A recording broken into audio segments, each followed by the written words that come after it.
pertemuan kali ini, tugas kalian adalah mengidentifikasi teks berita. Bagaimanakah cara mengidentifikasi teks berita? Berikut adalah langkah-langkah sederhana yang bisa kalian lakukan. Langkah pertama yang harus kalian lakukan adalah menyiapkan koran. Kalian cukup mencari satu koran saja, untuk kemudian kalian cari satu berita yang menurut kalian adalah berita yang paling menarik. Kedua, kalian harus membaca terlebih dahulu beritanya.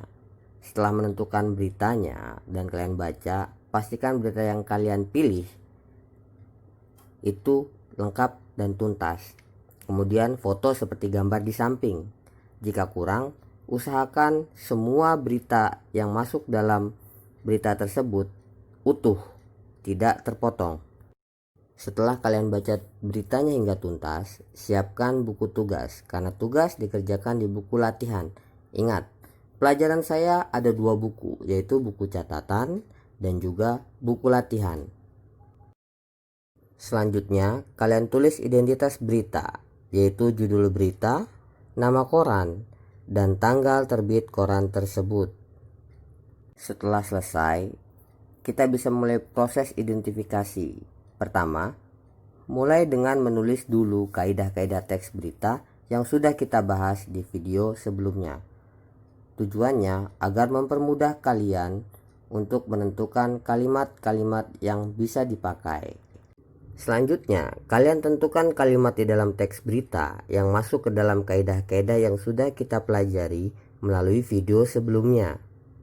Sebagai contoh, di sini saya mengutip atau memakai kalimat yang saya beri stabilo sebagai fakta. Bagian ini pun juga bisa masuk ke dalam pertanyaan apa di dalam adik Simba dengan memberikan pertanyaan apa yang terjadi. Tulislah setiap penemuan di buku latihan sesuai dengan kaidah-kaidah teks berita yang sudah ditulis sebelumnya. Tulislah cukup dengan satu kalimat saja. Sebagai contoh, kalian bisa lihat gambar yang ada di samping. Setelah selesai dan menemukan semua, paling tidak kalian bisa menemukan fakta adik Simba dan yang sudah saya tulis di samping untuk kemudian kalian buat ke dalam bentuk PDF.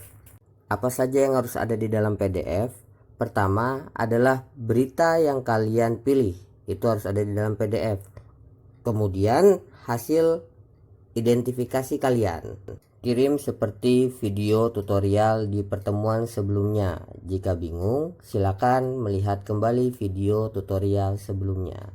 Jika masih bingung, silakan tanyakan kepada saya. Terima kasih.